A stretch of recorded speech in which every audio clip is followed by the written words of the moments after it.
Ladies and gentlemen, it's been a wacky week. Poorly played guitar riffs,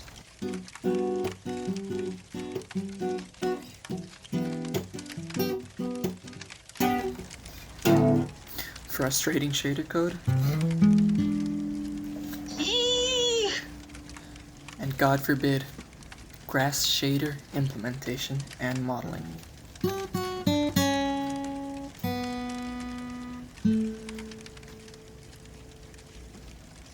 But I think we've made some decent progress. And we even have an enemy. But anyway, here's what we've been up to for the past week.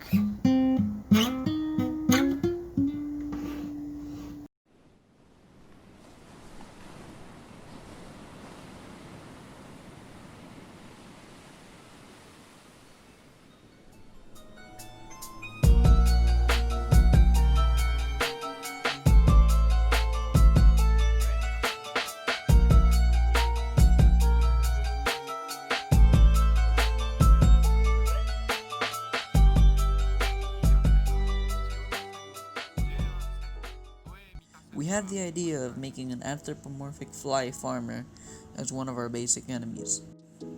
They would kick you up close and throw rocks if you were far away. Now, it's one thing to have an idea, but actually doing it is a whole other ordeal. The first design that we came up with wasn't that successful. He ended up feeling a bit too humanoid, especially in his proportions on his legs, and his silhouette was kind of rough. Like, his tail felt like it was jutting out in a weird way, so we had to come up with something else.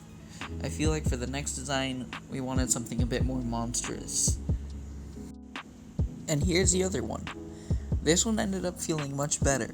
I think his hunched back ended up giving him a more creepy vibe, and his dangling legs as he flew, it was just generally pretty cool. In general, I think this was a pretty successful attempt, and he ended up looking both like a farmer and as well a creepy fly monster. Like with BURU, I finished the drawing and popped it into Blender to model it. Only this time I didn't make the same mistakes as last time. Due to some weirdly shaped polygons, BURU ended up having some weird geometry in his animations. So with the fly farmer, I kept it simple by keeping certain meshes, like having the arms and legs separate from the body.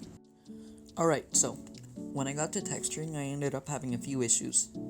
Basically, whenever I would close a program, for some reason the textures wouldn't save in Blender. So to work around this, I ended up having to save all of the texture images individually. So as a heads up, whoever's working with texturing in Blender, make sure to always save the images separately. It ended up looking pretty good, and I was able to get him done at a quick pace.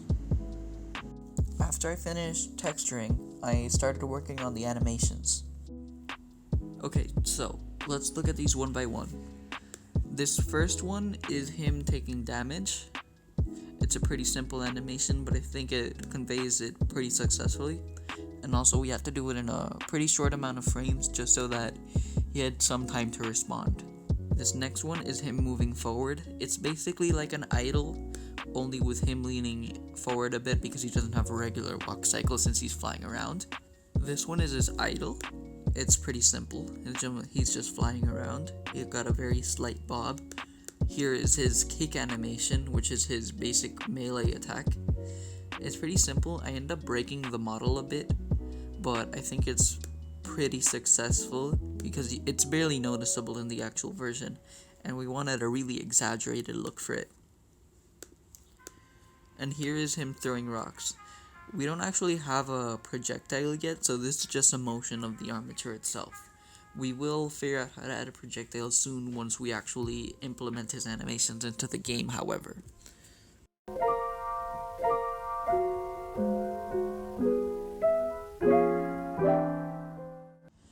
For the grass, I started by making a small patch that could be copy-pasted in-game. It was neither animated nor textured because that would be done in the engine itself and not in Blender. However, when we put it in, the game got pretty laggy, so we had to try an alternative. After a few iterations, we decided to make a bigger patch of grass that was more spread out. Once I got my hands on that sweet grass model, I imported it into Godot and painted it onto the terrain on a detail layer of the height map. I did some tinkering with the shader code, and I got it to look pretty good. Took a lot of trial and error though, but getting the grass right was worth it. Beyond that, to fill out the map even more, I introduced some tree assets that give visual interest to the scene while potentially offering some interesting platforming options. 日比谷線、千代田線、JR 線、都営三田線はお乗り換えです。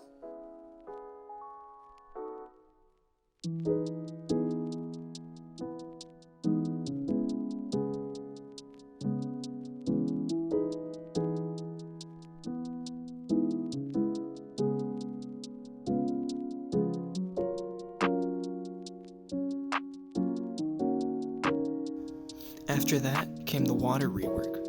Look at that juicy Gatorade ocean, stretching as far as the eye can see. I hacked together a bunch of shader code to get this result, although it took a long night to get through it. I'll explain it for you now. So this is what the new water shader looks like. Much smoother and more cartoony than the previous one. And it has multiple parameters that you can tweak to change the look and feel of the waves. For example, I just made the waves much wider, so it just sort of looks like the water's moving like in a lake. Let me put that back. You can make them really big if that is what you want to do. You can change the frequency to create a strange pattern like this. There we go. Time factor makes the waves move faster. You can maybe make like a river effect of that. Water alpha controls how transparent the water is, and also the gradient white near the shore, which is depth sampling to get that white or alpha feel. And then some characteristic basic PBR material characteristic like roughness and metallic.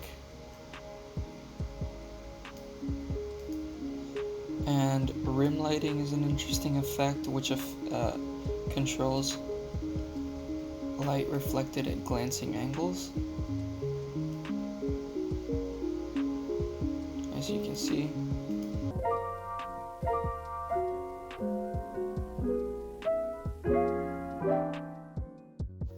Finally, I implemented Frog Boy's full moveset. Here, I demo it against Bug Boy in glorious black and white.